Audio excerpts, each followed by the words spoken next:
Bucharest is not a city that reveals itself in one simple image. It is Romania's capital, its largest city, its political center, and one of the most important economic hubs in southeastern Europe. Yet its identity is built from sharp contrasts. Elegant architecture sits near socialist-era blocks. Historic streets compete with modern business districts. A city once nicknamed the Paris of the East now also presents itself as a fast-growing technology center. Bucharest stands on the river Dambovita and has around 1.71 million residents inside the city, with about 2.31 million in the wider metropolitan area. That makes it one of the European Union's major urban centers. But the real story of Bucharest is not just its size. It is how one city absorbed centuries of trade, royal ambition, war damage, ideological planning, and modern reinvention. To understand Bucharest, start with its role on the map. The city is located in southeastern Romania and serves as the capital of the historical region of Muntenia. Administratively, it is not simply another city inside a county. It is officially the municipality of Bucharest and has the same administrative level as a Romanian county. At the same time, it is completely surrounded by Ilfov County, making it an enclave within its own surrounding region. Inside Bucharest, the city is divided into 6 sectors, and each sector has its own local mayor. This structure helps explain why Bucharest can feel like several cities stitched together. Its districts do not all share the same rhythm, history, or urban texture. The capital functions as one national center, but everyday Bucharest is experienced through many different local layers. Bucharest's documented history begins in 1459, when it was first mentioned in historical records. At that stage, it was not yet the dominant capital of a modern state. Its importance grew through its connection to Wallachia, one of the historical principalities that later formed part of modern Romania. During the 16th and 17th centuries, Bucharest became a center of Wallachian commerce and governance. That combination mattered. Trade brought people, goods, and wealth into the settlement. Governance brought officials, authority, and institutions. When these forces gather in one place, a city begins to accumulate influence. Bucharest's early rise was therefore practical before it was symbolic. It became useful to merchants and rulers, and over time that usefulness became political weight. The 19th century transformed Bucharest from a regional center into the heart of a national project. In 1862, it became the capital of the Romanian United Principalities. This was a defining moment because capitals do more than host government offices. They become symbols of legitimacy, identity, and ambition. Bucharest now had to represent a modernizing Romania. After the founding of the Romanian Kingdom in 1881, the city boomed.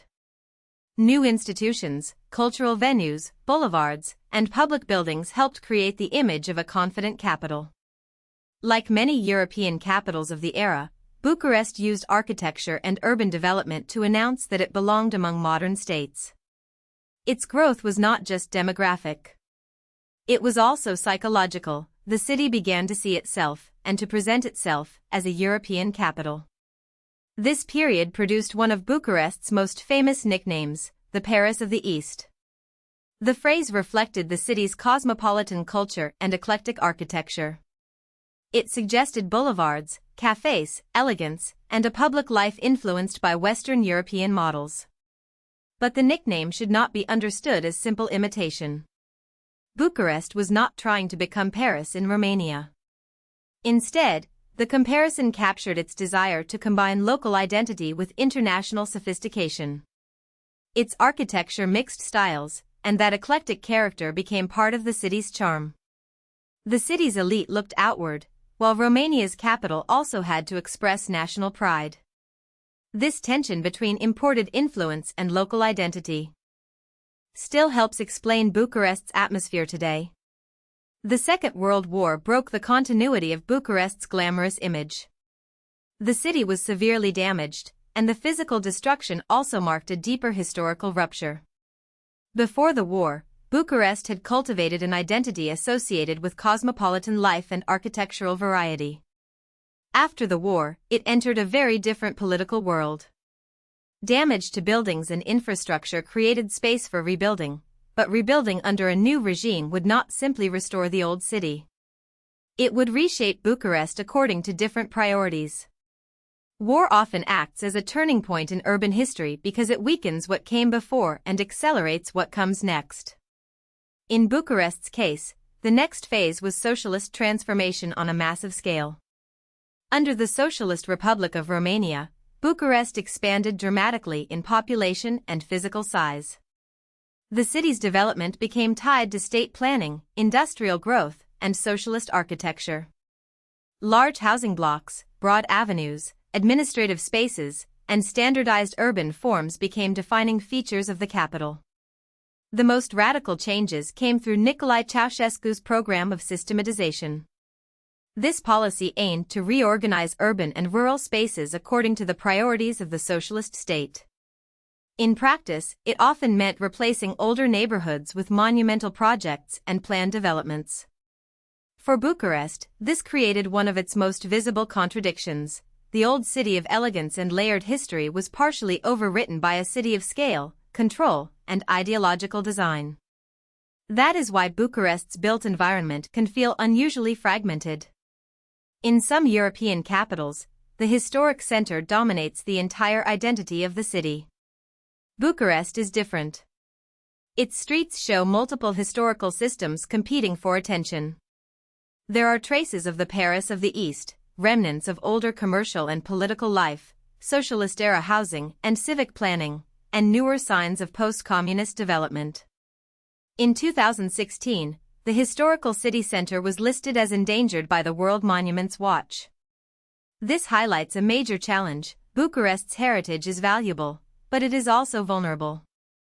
Preservation is not only about saving old buildings. It is about deciding how a living city remembers itself while still growing, modernizing, and serving the needs of its residents.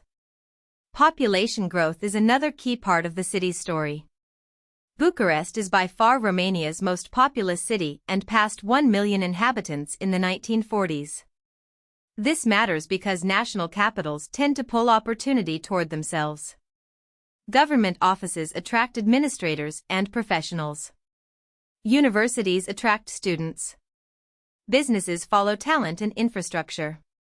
Cultural venues attract artists, audiences, and investment. Over time, these forces reinforce one another.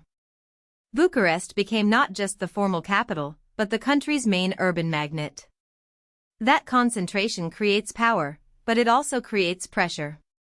Housing, transport, services, and public space all have to adjust to the demands of a large metropolitan population. Bucharest's importance is therefore both an advantage and a burden. Economically, Bucharest is the most prosperous city in Romania and one of the richest capitals in its wider region. Since 2017, it has even surpassed Budapest by some measures of regional wealth. This reflects how far the city has moved beyond its older image as a post-communist capital in transition. Bucharest contains major convention facilities, educational institutions, cultural venues, traditional shopping arcades, and recreational areas. It is also one of Europe's fast-growing high-tech cities. That technology boom matters because it gives Bucharest a new identity in the 21st century. The city is no longer defined only by government, history, or architecture. It is increasingly linked to software, services, entrepreneurship, and international business activity. Tourism has added another layer to Bucharest's transformation. In 2017, the MasterCard Global Index of Urban Destinations identified Bucharest as the European city with the highest growth of overnight tourists. In 2018 and 2019, the same study ranked it as the European destination with the highest potential for development. These rankings point to a city still being discovered by many international visitors. Bucharest does not offer the perfectly polished postcard experience of some older tourist capitals. Its appeal is more complex. Visitors encounter grand buildings, rough edges, nightlife, cultural spaces, historic streets, parks, commercial arcades, and monumental socialist-era landscapes. The city feels unfinished in a way that can make it more interesting. It is not frozen in one identity, it is still becoming. Bucharest's story is ultimately a story of reinvention under pressure. It began as a Wallachian center of trade and governance, became the capital of the Romanian United Principalities, expanded under the Romanian Kingdom, earned a reputation for cosmopolitan elegance, suffered severe wartime damage, was reshaped by socialist planning, and now grows as a cultural, economic, and technology hub. Its contrasts are not accidental. They are the visible record of historical forces that repeatedly redirected the city. Bucharest is not beautiful in only one way, and it is not easy to reduce to one era. Its identity comes from accumulation, monarchy, war, communism, tourism, business, and everyday urban life all layered into one capital. That is what makes Bucharest one of Europe's most fascinating and misunderstood cities. If you found this helpful, please like this video and subscribe for more explainers.